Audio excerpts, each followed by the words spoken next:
खुराफाती दिमाग के चलते टीचर बना लखपति। उन्नाव में खड़ी कर ली पैसों की कमाई की फैक्ट्री। रुपए आया तो छोड़ दी मां साहब वाली नौकरी। खादी पहनकर बन गया जहानाबाद का नेताजी। युवती से की इश्कबाजी और फिर पड़ी हथकड़ी। जनाब पेशे से टीचर थे, नौकरी अच्छी थी, वेतन भी ठीक ठाक मिलता था, समाज में अच्छी इमेज थी, लोग जनाबे अली को मां साहब और गुरुजी कहकर पुकारते थे। लेकिन मां साहब को मां साहबी रास नहीं आई, कुछ बड़ा करना था। मां साहब को राजनीति में आना था, चुनाव लड़कर विधानसभा पहुंचना था। बस इसी सपने को पूरा करने के लिए मां साहब की नौकरी छोड़ दी। एक हॉस्पिटल का निर्माण करवाया, हॉस्पिटल चल पड़ा। मां साहब से कारोबारी बने शख्स की तिजोरी पैसे से भरने लगी। फिर और पैसा कमाने के लिए जोर आजमाई शुरू की। प्रॉपर्टी के काम पर उतरे, इसमें भी खूब रुपए आया। पैसा आया तो रुतबा बढ़ा, लग्जरी कारों का जखीरा बढ़ा। धन आने के बाद बाहुबल में बढ़ोतरी हुई। दिल में गुटरगू करने लगा। युवतियों को देखकर नेताजी का दिल धड़कने लगा। एक युवती से इश्क हो गया, युवती भी नेताजी पर फिदा हो गई।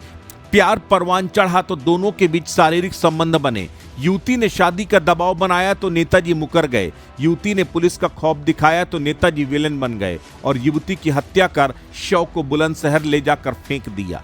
पुलिस ने केस दर्ज किया और जांच शुरू की। जांच में नेताजी की गंदी पिक्चर सामने आई। पुलिस की जांच में उत्तम हॉस्पिटल के संचालक देवकांत उत्तम उर्फ नेता खलनायक बनकर उभरे। पुलिस ने उत्तम हॉस्पिटल के संचालक देवकांत उत्तम के साथ ही 2 अन्य आरोपियों को अरेस्ट कर लिया। उत्तम हॉस्पिटल के संचालक देवकांत उत्तम ने अपने साथी अजीत सिंह और विवेक पटेल के साथ मिलकर युवती का कत्ल किया था। मैं देवकांत उत्तम उन्नाव से जिस प्रकरण में मुझे फंसाया जा रहा है, मैं उसमें पूरी तरह से निर्दोष हूँ। मुझे पुलिस पे, प्रशासन पे पूरा विश्वास है। वो निष्पक्ष जांच करेंगे, मेरी बात भी सुनेंगे। और अब चूँकि मेरे बस का नहीं रह गया है कुछ, जितना मुझे परेशानी हुई है, मेरे घर के लोगों को परेशानी हुई है, मेरे न गलती होने की वजह से जो मेरे घर वालों को परेशानी हुई है, उसकी वजह से मैं अब बर्रा थाने में सरेंडर करने जा रहा हूं अपने आप को। और मुझे कानपुर के पुलिस, उन्नाव की पुलिस, प्रशासन और मेरे मीडिया बंधुओं से अनुरोध है कि जो भी सच्चाई हो उसको सामने लाएं। बस यही कहूँगा। ये कहानी 3 जिलों से जुड़ी हुई है। इस कहानी के किरदार भी कई हैं, लेकिन असल एक्टर उत्तम हॉस्पिटल के संचालक देवकांत उत्तम हैं, जो मूल रूप से फतेहपुर जनपद के जहानाबाद के निवासी हैं। जबकि जिस युवती की हत्या हुई वो कानपुर के बर्रा क्षेत्र की रहने वाली थी। पूरे प्रकरण पर डीसीपी साउथ दीपेंद्र नाथ चौधरी ने बताया कि 24 मई को पीड़िता की मां ने बर्रा थाने में बेटी के अपहरण का केस दर्ज कराया था। उन्होंने 2 आरोपी देवकांत उत्तम और विवेक पटेल के खिलाफ तहरीर दी थी। पुलिस युवती की तलाश कर रही थी। दूसरे जिलों से भी संपर्क किया गया। पता चला कि बुलंदशहर के जगदीशपुर थाना क्षेत्र में एक युवती की लाश 23 मई को मिली थी। कानपुर पुलिस की एक टीम बुलंदशहर गई। हुलिया के आधार पर पहचान की गई। पुष्टि करने के लिए युवती के परिजनों को थाने बुलाया गया। युवती की मां और भाई ने कलावा और ज्वेलरी से बेटी की पहचान की।